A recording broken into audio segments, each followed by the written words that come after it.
Okay, welcome to The Good, The Bad and The What The Fucks Volume 2 for Adam Sandler. Now, this isn't planned. I'm in the middle of doing the Arrow one, and the other night we watched Coneheads. Oh, bald head, Coneheads. So yeah, Coneheads ended up being watched, and Adam Sandler has a very small debut role in this, really. Pops up in that.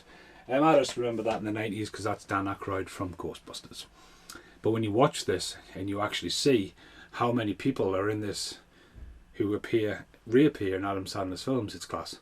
Like nearly everyone you see, like David Spade's in there, Chris Farley, bless him's in there, Dan Aykroyd himself. There's just loads and absolutely loads. I wasn't sure his mate was there, Alan. Might have been not, but Adam Sandler plays the guy who's selling the fair. Michael from Airheads is in there. There's loads of people. But Adam Sandler just really appears in one scene around the table trying to get Conehead his papers. His immigration papers, his fake papers, his dodgy. D'Angelo, something like that. This film's fucking batshit crazy. Dan Aykroyd definitely gives it all, and it's definitely, I think when Dan Aykroyd, it comes out of Dan Aykroyd's head, Dan Aykroyd goes for it full. And just, you know, it takes a lot of funny, and it's got so many groundbreaking special effects, him opening his jaw, you know, like the running around, the hybrid between stop animation at the end with a creature. There's just so many people in. There's some really funny gags. No one points the obvious that they've got a corn in his head, but it's really funny. Could have done with being a 12 going into a 15, but again, it was that product of that early 90s when you see, when you go along the pictures and there's Dan Aykroyd with a corn. Of course you're going to go and see it. Why's Dan Aykroyd got a corn in his head? Carries a lot of heart and soul, a bit like Edward Scissorhands. But you, again, if you're a fan of Adam Sandler, you need to see this, because this is the one. This is a very important film when it comes to Adam Sandler, for how he got in and make his mark and brings all his friends back. Dan Aykroyd's in Harry and Chuck, or Larry and Chuck. And when Chuck married Larry, I now pronounce you Larry and Chuck. That's the one. There's just so many people reappear in Adam Sandler. So I wasn't planning on doing this. I have dug a few out again. I'm moving, so I've gathered stuff like Big Daddy. There's a corking outtake coming with Big Daddy, hopefully, if Matt Davies doesn't let us down. Well, yeah, this is The Good, The Bad and What The Fucks for Adam Sandler, and the first one is Coneheads. If you've never seen Coneheads, please give it a watch. It's pure 90s comedy classic. Early 90s comedy classic. Well, it was just edgy enough, but not American Pie enough. See you in the next part. Okay, right. Yeah, it's been about 2 months. Give or take a month to 2 months, 6 weeks to 8 weeks, whatever, since Coneheads. I have no idea where Coneheads has happened, where it's gone in the move. And I've ended up doing Samuel Jackson's Good, The Bad and What The Fucks. Started at Adam Sandler Volume 2 and got sidetracked. Last 24 hours I've watched 4 Adam Sandler films. With all the stuff going on, I kind of separated my shoulder a little bit. Agony last night. Didn't really know that, did you? But like, it's been weeks going lifting stuff, and then I'm keeping it rested, and I keep walking around like that one day, deep eating the next, sleeping wrong, like waking up going, right there. Oh, it's a little reminder of stop being a dick. Right, so I want to do 4 films in a row right now. First up, Bulletproof. Now I believe Bulletproof has had a sequel. Not to be confused with Bulletproof, the British TV show. Adam Sandler, after really like getting off the ground with Billy Madison and Happy Madison and Airheads, started Bulletproof. Now, I was a big fan of Damon Wayans back in the day. He was in More Money and he was in Last Boy Scout. And he's been a big icon for years in American TV. Although I haven't followed them, he's been in stuff like Major Payne and Blank Man. Did start to fall off the radar, has appeared in the recent Lethal Weapon, and is the bigger brother to the Wayans, or the middle brother to the Keenan? Weird how he never appeared in the scary movies. You know, it's a family thing, but there we go. But yeah, Bulletproof. Probably one of the only films you're really going to get Adam Sandler dropping the F-bombs really left, right and centre, you know, that I've seen. Did really well. The VHS cover was a lot better. There was a lot more green and yellows in it. This is just like a very bland brown all over colour. Their friendship could survive anything except each other. So the story is pretty much, it's an undercover story. And Adam Sandler's kind of that Archie is getting set up by Rock, also known as Jack, you know, and basically James Caan's his big drug dealer. And a lot of Adam Sandler's alumni pop up and appear in it. And it gets fast tracks. You sure they have good foot with Disney and stuff like that. And I gets to the point where they're in this warehouse, he's got the gun, and you know, Damon Wayans was any good cop, you could probably see that, you know, like the big fucking crane that comes along, and reminds me of the shootout of Darkman when this all goes down.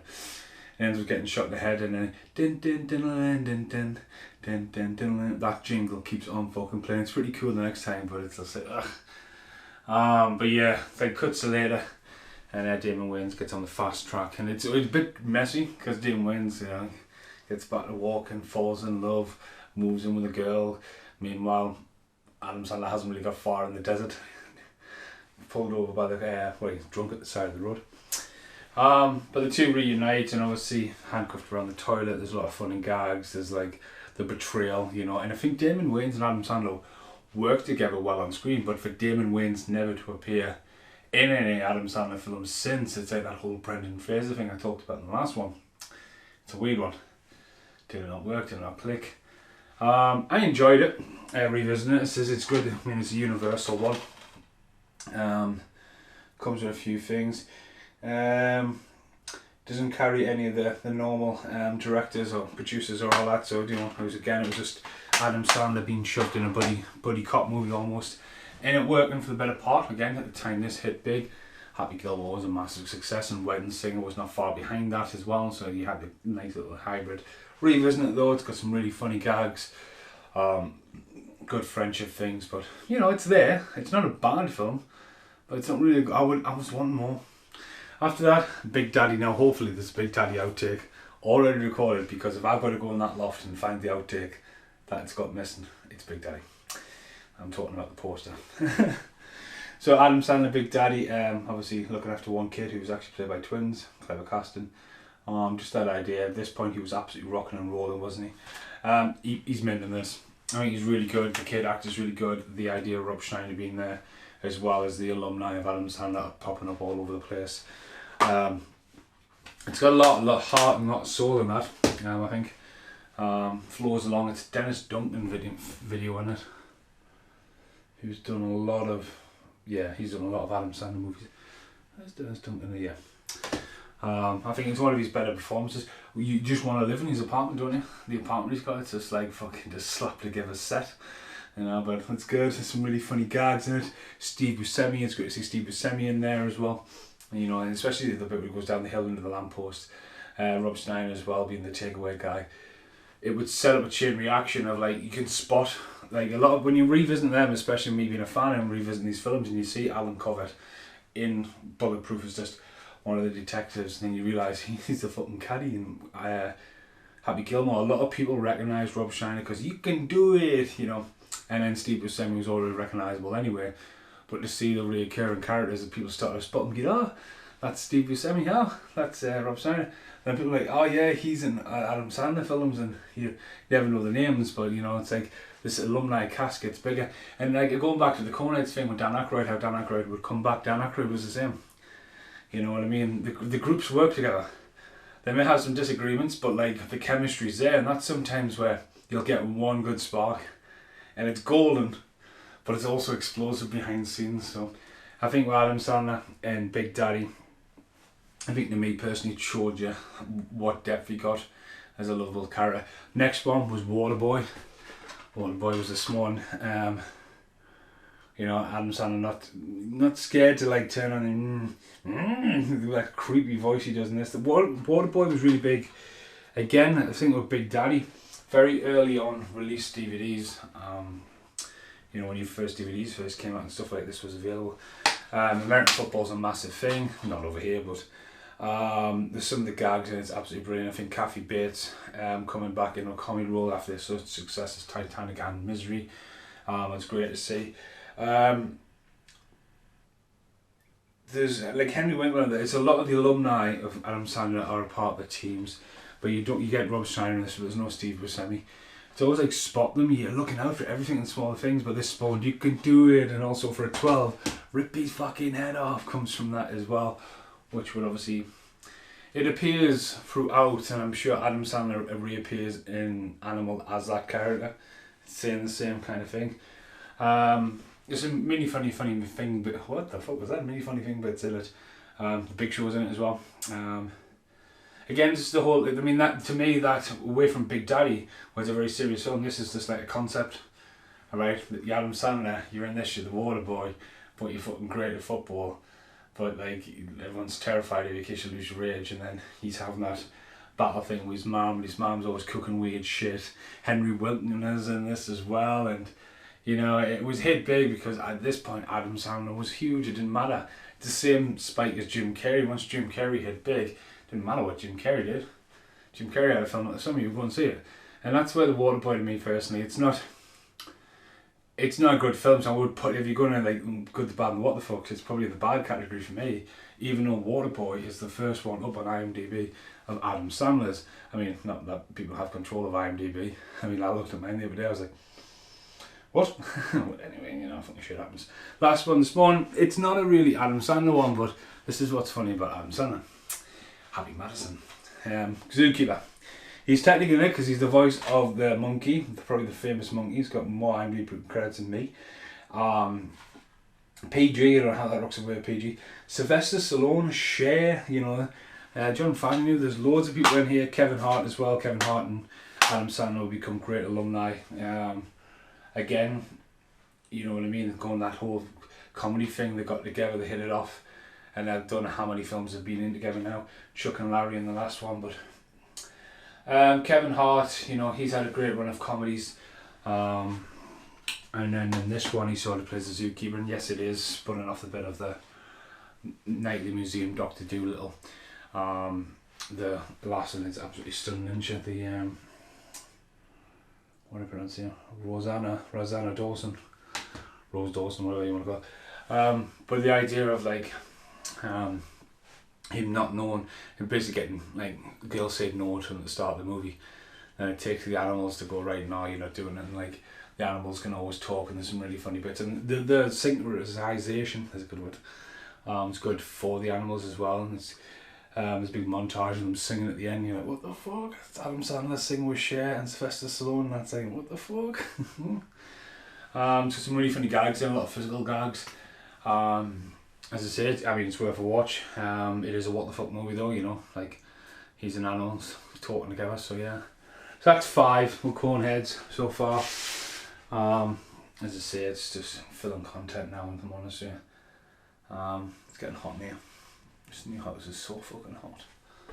Yeah, that really is boiling. But if you're going to go back, Bulletproof, if you've never seen it, it is probably worth a watch, not to confuse with a British TV show. It has had a sequel with maybe up and coming comedians, which again, if you look back at that, Damon Wayans was well established. Years beforehand, you had Bruce Willis, Damon Wayans. You know, this you got Damon Wayans, Adam Sandler. Big Daddy, brilliant film. Waterboy, wasn't as good as I remembered it. And Zookeeper, not a bad one, it's got a lot of heart. Again, it totally goes, I mean, totally it is a Nighty Museum and a Dr. Dolittle twist, but hey, if it works, it works. It had a lot of heart, that. But yeah, thanks for watching. That's not the end of the video. There's going to be another 5 more entries. Yeah, 5 more as I get through them. See you next bit. So next up in the Adam Sandler The Good, the Bad and the What the Fucks, entry number 6. Get that, yeah. Longest Yard. Just had it on tonight after editing for a while. Love it. I actually think it's one of Adam Sandler's best films, and it's a total like the peak. I mean, there's so many elements in this movie. You know, MTV's involved in it, Paramount's involved in it. The cast is amazing, and I'm not talking about like sort of like is it the first collaboration between Adam Sandler and Chris Rock, but Burt Reynolds been in this, and obviously this film was originally called Mean Machine, and I don't know if this is actually called Mean Machine in America still. Because like over here there's a film called Mean Machine in a very similar year, you know, like Vinnie Jones, Jason Statham's in it, Danny Dyer. So again, it's one of those scenarios where Armageddon, Deep Impact, Ants, Bugs Life, you know, we had Longest Yard and Mean Machine very close together. And like over here in the UK, the original one with Burt Reynolds in got reissued as Longest Yard, changed the title, so it does happen. The cast is amazing. The cast is amazing, especially if you're a wrestling fan. It's like, I mean, you've got Nelly in there, you've got Chris Rock in there, Kimbo, it's not Kimbo, is it? The guy's huge. Saab, no. But the wrestling's like Goldberg, Kevin Nash, Steve Austin, just class. I mean, you heard like Steve Austin and like Kevin Nash and Goldberg in the movie, sold on that to start with. And then the Great Khali, I mean, just like, fucking hell, he's a huge monster. Very, very funny. It's just... But again, this morning watching, like, Waterboy, and then you see this and you kind of go, alright, you know, and you make out that Adam Sandler was, like, the best football player. But it works. Courtney Cox cameo in there as well. It just really works. I mean, the lack of Adam Sandler alumni in this, though, I mean, you know, when Rob Schneider stands up and goes, "You can do it," it's just like, that's fucking brilliant. But then you've got, like, what was I going to say? There's a couple of, like, really funny little cameos and bits and bobs, but it works well. It's got a lot of heart. It's got really well edited, and it flows really well as well. So the myth of what it's called, but yeah, that you can do it. There's loads of, like, shit references and stuff. That's quite good. But no, that would, if you were doing top 10, that would definitely be in the top 5, I think. I mean, just the icing on the cake. The way it's all rounded up. I want to watch Click next because it's in a box set. And I picked up this box set, and I'll tell you a funny story. Obviously, when I'm moving, if I've seen Adam Sandler films, I've just been, like, chucking them into a pile and then going, right, what's next on the pile? Because stuff's not really handy, and especially if anyone's been watching for a while, keeping the rooms streamlined. Everything's gone in the attic. There's a bit of ceiling bowing up there, but yeah, Big Daddy's missing from here, so yeah, right. Next one is Click, so no pun intended. Okay. The next one in Adam Sandler is Click. Now, I could have had a lot of fun if I was doing this as a fast forward review or a review of Rant Random, but when we're talking about the good, the bad, and the what the fucks, the idea of this was like, right, this will be interesting. Again, this is one of the ones where he's Adam Sandler, he's an idea, he's a film. There you go. You know, not like stuff like Punch Drunk Love and Wes Anderson's wanted to really get involved. This is like the next idea. Kate Beckinsale's in this, so I'm going to watch it. Christopher Walken. There's a lot of cameos in this. Rob Schneider's in this playing like is he playing an Arab in it? He's playing, it's weird. Daisel Hasselhoff. Now, there is some amazing funny bits in this, especially the idea of the universal remote, speeding up time, pausing stuff and muting stuff, changing himself green like the Hulk. The bit where he slaps Daisel Hasselhoff and farts in his face is absolutely outstanding humour. And then the film, you know, the film's got a lot of morals behind it, and the idea of, like, making time for your family, and that whole, like, committed to work and watch out what your family's doing, jumping to conclusions, and yeah, I mean, it's good. I've enjoyed it more than Waterboy. I did laugh out loud quite a bit at it, but again, the whole, I mean, the idea of the kid in the street and the baseball hitting them and that, it's like quite funny, or the dog hunting the thing, and then it goes back and then it sort of goes dilemma, and as I say, it sort of runs a bit dry at the end. They've kind of went for a really funny idea, but then it hits some really, like, deep, like, not shallow bits about the movie as well. But so the time you end, you're watching it, like, fucking hell. And it does make you appreciate it more. When you go to Adam Sandler, the good, the bad, and the what the fucks, I want to put it in the what the fucks for the simple reason, you see what it is. It's Adam Sandler with a control. That's how they sold it. Adam Sandler and the control. Like, Click. Like, what is this? Stay Tuned remake from the 90s? No. Kate Beckinsale, just amazing. But it's a what the fuck because it's great where it goes, but then it's sort of, you know what I mean? It sort of motors into one film and then sort of really slows down at the end and hitting home. And Adam Sandler likes to hit home on a few stuff, like bedtime stories and stuff like that. So, but I'm putting in the what the fucks because I don't exactly think it's Pixels bad. I don't think Pixels has been the better.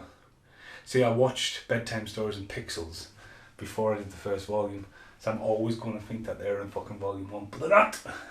Also a safe haven when I've run out of. But I'm just putting in what the fuck for what it is. So yeah, that was the good, the bad, and the what the fucks for Click. Next video. Right, here's the next one for Little Nicky. For Adam Sandler, Little Nicky. Now, I actually bought this in New Zealand at the start of the year.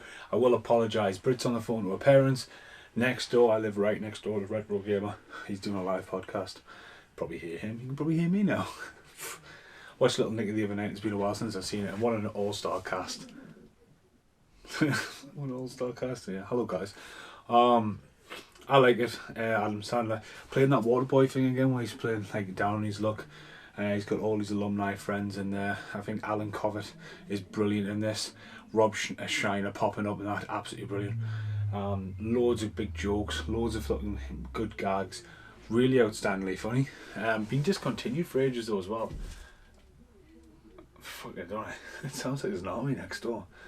But yeah, I remember buying it at the start in New Zealand and going, fucking hell, it's rare. I've actually picked it up since then. So watched it, was cock-eyed by the end of the film finished. Like, but I think when it comes to Adam Sandler, that is a what the fuck.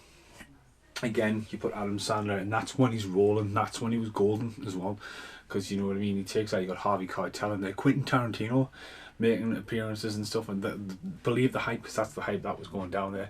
Adam Sandler was bankable. He still is, you know what I mean. But like, this is the one where everyone goes, what the fuck? And it's like having a bit of fun, slapstick comedies. The dog, woof woof, you know. The Reese Witherspoon being his mum and stuff like that. So yeah, just to chuck it in there as well, there'll be an outtake when we stand right here. Okay, the next entry on Adam Sandler, The Good, the Bad and What the Fucks. I have no idea what number we're up to. I might have got to 10. I need to start really chucking them on and say, have I got too many? Have I got too less? Fuck me, that's hard to read.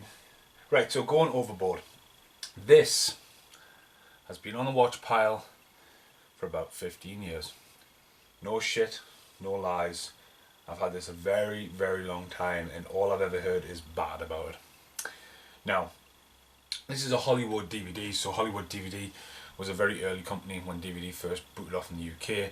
They chucked a lot of stuff out, very low budget stuff, like Spiders or the Corey Feldman movie Edge of Honor, or Honor, depending if you're in England or America. But this put a lot of stuff out, like really before like Sharknado and that. They've got some really like sci-fi TV based movies. And this one, seen the light of day. Now, Adam Sandler, Billy Zane, Billy Bob Thornton, name checked on the front. Billy Bob Thornton turns up, sitting in the crowd, giving him attitude. Billy Zane turns up as a crazy fucking, I don't know, king of the sea or something, like crawling around there. I watched this last night for the first time, and he breaks the fourth wall a lot with it, and he rants on, and you know, he pretty much says at the start it's got no budget. And you can kind of look at it and go, right, okay, they've had no budget for this, and they've made it work. Like they've obviously cruise ships probably like sailed around. There's probably some investment there, you know, like or at this point they might have been working on a fucking cruise ship. There must be some connection there. Some weird ass cast. You know, like he wants to be a stand-up comedian, but the ship comedian's that, and you know, there's just a lot of low budgety stuff. It's great to see Alan Covert in it, hidden away. And you're kind of looking around and going, right, spot, spot, spot. Now, I didn't think this was as bad as I'd heard it was. And it's just, again, it's just been on the pile, and that's a great thing about The Good, the Bad, and What the Fuck. She picked up this, and you would probably say this is a what the fuck. Oh, a new Adam Sandler movie. What? And he's young, and you can kind of see he's dead green in the film. And again, Adam Sandler isn't just an actor, he's a very smart writer. And you know, he has an eye for what he wants to do, and he's got a lot of ambition in this, and you can see that. There's a lot of covers in it, which you can tell that they've covered the songs to get past the copyright on it. You are watching it, and some of it is really bad. I mean, Burt Young's in this. He's not name checked on the back of the box. He's wearing an alley hat. And obviously, Burt Young's obviously mainly famous for being in Rocky, and you know, he's watching this, and it's like a tape audition. Like, what's he watching? And I don't know, it had some fucking weird ass shit in it. I was just like, it took us a few times to get through it, like, well, like, because I'm editing, you know, stopping hearing it, listening to audio, like, but I think there's a good torch. Adam Sandler's definitely, like, you know, there's quite a few respected cameos and stuff like that, so there's kind of like, I think the best thing about this movie is you can watch it and go, fuck no, but what the core of this movie is something Adam Sandler has kept from this all the way to that. He remembers where he's come from, he knows who his friends are, and I think that's the work ethic he's always had. And it goes all the way back to this, where they wanted to make it work, they've made it work, they've got it out there, they've pushed, they've done that, and the friends all come around, right? It just stabs the leg. So yeah, going Overboard wasn't as bad. As I say, I did chuckle a few bits at it. This is some fucking weird shit, but when it comes to The Good, the Bad and What the Fucks, it's a what the fuck movie. I'm not going to say it's bad, because it is what it is. It's a what the fuck. But picking that up and going, right, what's that? But again, I don't know how many Adam Sandler movies this has been. I'm trying to If anyone's watched the Samuel L. Jackson, Good, the Bad and What the Fuck, it's the same room. Yeah, I need stuff to do, so going overboard. Right, number 10 for Adam Sandler, since I was in the attic for an outtake filmed a couple of days ago with the ukulele. The number 10 film is Mixed Nuts. Now we're talking about Adam Sandler in a very early role, so it's kind of like Conehead's era. And going back to the whole alumni Adam Sandler, not many people that I spotted. I mean, I couldn't even think of Alan Covert off the top of my head because I haven't watched this one. I'm literally standing on top of my chair just going, right, let's do this now, then I can master the Adam Sandler video, then it's done. But again, I love Mixed Nuts and I try to watch it every Christmas, so I watched it at the back end of last Christmas. It had its own review at random. And Mixed Nuts is a weird one. Steve Martin really trying to find his feet. He was in a lot of weird films, Steve Martin, at the time, like Simple Wish and Father of the Brides were popping out all over the place, but he was trying to find his feet and like stuff like I love Sergeant Bilko, but a lot of people think Sergeant Bilko was a flop. And yeah. So anyway, it all takes place on Venice Beach. It's got a lot of traits to like Tenacious D and all that kinds of stuff. Not treats, but it's got that vibe of Venice Beach. It's all set around Christmas. I think it's all set around one day, and it's about the suicide hotline. I know it's not a hotline, but like obviously Steve Martin runs a call centre for people, you know, feeling lonely and stuff like that. And there's a lot of dark humour with this. Leroy Schreider is in this as well, who plays a cross-dresser, which is really well done. It's funny. Juliette Lewis is running around pregnant. Her husband Felix is pretty much dressed up as Santa Claus running around. There's a conspiracy about who's killing people and there's a murderer on the case. One woman gets stuck in the lift for the whole film, and it's all about like Steve Martin trying to find love as well because he doesn't realise there's love in front of him and stuff like that. And there's a lot of weird characters just chucked into a blender, and that's what you get. Meanwhile, Adam Sandler's walking around with his ukulele, just singing away, and he's got the little creepy little voice. And I'm going to say this is just before airheads off the top of my voice. If you're waiting for me to fall off the chair, I probably will, I might not, but don't give us the thumbs up if I don't fall. Again, there's something very offbeat about the film. It does tiptoe around one of them dark times of the year and Christmas and all that, and they are trying to have a bit of fun with it. Very heavily trailered back in the day. I like to speak to a woman because there's a sex pest keeps ringing. You are speaking to a woman. It's got some really funny bits in it. But yeah, it's one of those ones. It's like Bowfinger when I talked about Bowfinger with Steve Martin and the Eddie Murphy Good, the Bad, the What the Fucks. I kind of like Steve Martin, but I'm not a massive fan. I couldn't tell you what happens in The Jerk or The Man with the Two Brains or Roxanne off the top of my head. You know, I mean, I know more about Sergeant Bilko than anything, you know. But yeah, this is Adam Sandler, the very end. There's loads of outtakes. Just me on a chair. Getting a bit ambitious now, but the last one was Mixed Nuts. You know, I think, again, going from Overboard and Mixed Nuts and all that kind of getting his feet in, and once he got his feet in, he's a great, like, at the end of the day, don't give up on your dream, really. You know what I mean? There's always a place for somebody. And Adam Sandler proves that. You know, you can look at Going Overboard and go, he's never going to be fucking famous. Look at him now, he's a fucking household fucking name. Right, again though, like Mixed Nuts, he's just the guy with the ukulele, you know, getting his foot in the door, you know what I mean? So people see potential and you see, you know, he kept going. So yeah, see you in the outtakes. Hello, in the elk station Duncan. Good job, this is the fucking outtakes, isn't it? Hello, and welcome to the outtakes of Adam Sandler, Volume 2. Only seen Coneheads up to this point, and here's the outtake I might have mentioned in Coneheads. Here is an Adam Sandler Big Daddy poster, signed by the one and only Rob Schneider. That's a fucking class, I love Rob Schneider. He's like, we're police officers, we're not meant to handle this, he's just a comedian. And it's, I mean, even though him and Adam fell out for a bit, or whatever differences they had, it's great to see them back together. I think they're a massive, great collaboration. I think he's class in 51st Dates, he's class in every film. And I haven't really, like, I think when I did Adam Sandler in Volume 1, You Can Do It has not even appeared in one of them yet, you know what I mean, he's playing more serious roles. So yeah, next outtake. Here's an outtake for Adam Sandler, The Good, the Bad and the What the Fucks, and this is Beverly Hills Ninja. And you think, what the fuck? He's on that. He's not in that. Beverly Hills Ninja is directed by Dennis Duncan, who's went on to direct a lot of Adam Sandler films, including the grown-up films. But he's literally done Big Daddy, he's done literally he does a film, every other film is literally with him.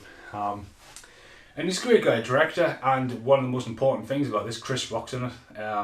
And obviously this is coming along just after like them all come back, because Robin showers in this, and just before we lost Chris Farley. Chris Farley would appear in Billy Madison, and then basically unfortunately died.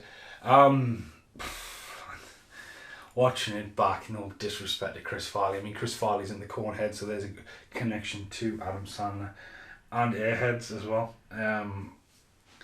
He's just, I mean, this is his breakout role, and some of the stuff he comes out with, you're like, fuck me.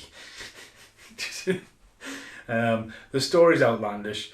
You can see the skit. It's a Beverly Hills Ninja. You know, you're going to get what you pay for with that. You put the fat guy, you know, and like put the fat guy in the like the ninja style and the great myth, you know, and just like it's got some really funny bits in, but it's got some bits that have not aged well. Comical gags like taking his shoes off and respectfully leaving them outside the hotel, and the old guy keeps stealing them. Funny. A bit where he jumps up and does the split. You're like, if you're eating anything, you're going to split across the floor. What the fuck was that? There's a lot of physical humour in this. You know, Chris Farley wasn't scared to take a bump and stuff like that. Chris Rock's really funny in it. But there's a bit where, what's the song again? It's been stuck in my head as well. It's not everyone will be kung fu fighting.